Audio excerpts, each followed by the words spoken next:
Thiruvananthapuram corporation mayor V രാജേഷിന്റെ നേതൃത്വത്തിൽ അദ്ദേഹത്തിന്റെ മേയർ കെയർ പദ്ധതിയിൽ ഉൾപ്പെടുത്തി 2026 നടത്തിയ ഓണാഘോഷം ഒരുമിച്ചോണം പരിപാടി. ആ പരിപാടിയെപ്പറ്റി ഇടതുപക്ഷ നേതാവ്, അവിടുത്തെ കൗൺസിലിലെ നേതാവ്, അദ്ദേഹത്തിനൊരു കമൻറ്റ് വായിച്ചു. കമൻറ്റ് കേട്ടു വീഡിയോയിൽ. എൻ്റെ പേരെന്താണെന്ന് എനിക്കറിയില്ല കൃത്യമായിട്ട്. അയാൾ പറയുന്നത് തിരുവനന്തപുരത്തെ വലിയ ഷോപ്പുകളിൽ നിന്നും മാളുകളിൽ നിന്നും ലക്ഷക്കണക്കിന് രൂപ വിലയുള്ള സാധനങ്ങളാണ് വാങ്ങിക്കൂട്ടിയിട്ടിരിക്കുന്നത്. മാത്രമല്ല, ലക്ഷക്കണക്കിന് രൂപ ശമ്പളം വാങ്ങുന്ന ഉദ്യോഗസ്ഥർക്കാണ് ഈ പറയപ്പെടുന്ന സാധനങ്ങൾ കൊടുക്കുന്നത്.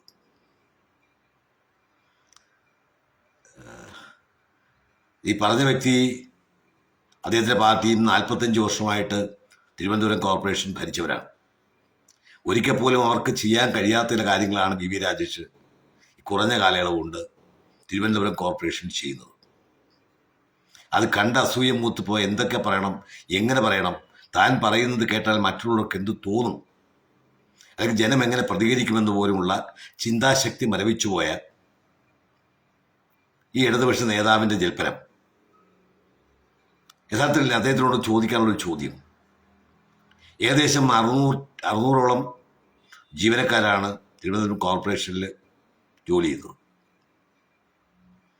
ഈ 600 ജീവനക്കാരിൽ എത്ര പേർ 1 ലക്ഷത്തിന് മുകളിൽ ശമ്പളം വാങ്ങുന്നുണ്ടോ എന്നുള്ളത് സ്വാഭാവികമായിട്ട് നമുക്ക് ആലോചിക്കാം. അവിടെ കൂടിയെന്ന് പറയുന്നത് ഏകദേശം 4000ഓളം ആൾക്കാർക്കാണ്. 4000ഓളം പേർക്ക് ഓണസദ്യ നൽകി, കിറ്റ് നൽകി. അവരുടെ ചിരിയും അവരുടെ സന്തോഷവും അവരുടെ മുഖങ്ങളിൽ പ്രകടമായിരുന്നു. താങ്കൾ ഈ പറയുമ്പോൾ താങ്കൾ തിരിഞ്ഞു നിന്ന് തുപ്പുന്നത് ഈ പറയപ്പെടുന്ന സ്ത്രീകളുടെ മുഖത്താണ് എന്നുള്ള കാര്യം ആലോചിക്കണം. അവിടുത്തെ സർക്കാർ ഓഫീസിലെ, മുനിസിപ്പൽ ഓഫീസിലെ, കോർപ്പറേഷനിലെ 600 സ്റ്റാഫല്ല അവിടെ പങ്കെടുത്തത്. ഏകദേശം 641 അവിടുത്തെ സ്ഥിരം സാനിറ്റേഷൻ തൊഴിലാളികളുണ്ട്. അതുകൂടാതെ 1170ഓളം ഹരിതകർമ്മസേനയിൽ പ്രവർത്തിക്കുന്ന തൊഴിലാളികളുണ്ട്. പിന്നെ കോർപ്പറേഷനിലെ ഡ്രൈവർ, അതുപോലെ തന്നെ അവിടുത്തെ മറ്റ് ആരോഗ്യരംഗങ്ങളുമായി ബന്ധപ്പെട്ട് പ്രവർത്തിക്കുന്നവർ, കോർപ്പറേഷൻ്റെ മുന്നിൽ ഈ അപേക്ഷ എഴുതി കൊടുക്കാനിരിക്കുന്നവരുൾപ്പെടെ ആണ് ഏകദേശം 4000ഓളം പേര് ഇവിടെ കൂടിയതും ഓണസദ്യ കഴിച്ചതും കിറ്റ് വാങ്ങിയതും. അപ്പോൾ ഇതൊക്കെ പറയുമ്പോൾ നമ്മൾ ഈ മനുഷ്യരുടെ സന്തോഷവും അവർക്ക് കിട്ടിയ അംഗീകാരത്തിനൂടെ പ്രശ്നമുണ്ട്. അവിടെ കിട്ടിയ ആഹാരത്തിന് മാത്രമല്ല, തിരുവനന്തപുരം മുനിസിപ്പൽ കോർപ്പറേഷൻ എന്ന് പറയുമ്പോൾ അത് അവിടെ ജോലി ചെയ്യുന്ന ജീവനക്കാരത് മാത്രമല്ല, ഞങ്ങളുടേതാണെന്ന് കൂടി ഫീൽ ചെയ്യത്തക്ക നിലയിൽ വൈകാരികമായ ബന്ധം ആ സ്ഥാപനവുമായി അവർക്ക് ഉണ്ടാകുന്നു എന്നുള്ളതിൻ്റെ പ്രത്യേകത. അത് മനസ്സിലാക്കാനുള്ള സാമാന്യ ബോധം പോലും ഈ പറയുന്നപ്പെടുന്ന ഇടതുപക്ഷ നേതാവ് ഇല്ലെങ്കിൽ അയാളെ കുറ്റമായിട്ട് കാര്യമില്ല. ആദ്യം നമ്മൾ മനുഷ്യരാണ്, പിന്നെ രാഷ്ട്രീയക്കാരാണ്.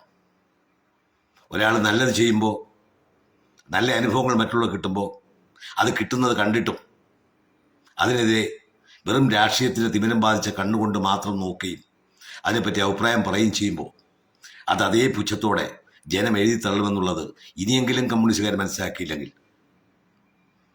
2026 നിങ്ങളുടെയൊക്കെ രാഷ്ട്രീയം, പൊതുപ്രവർത്തനം നിലയ്ക്കും.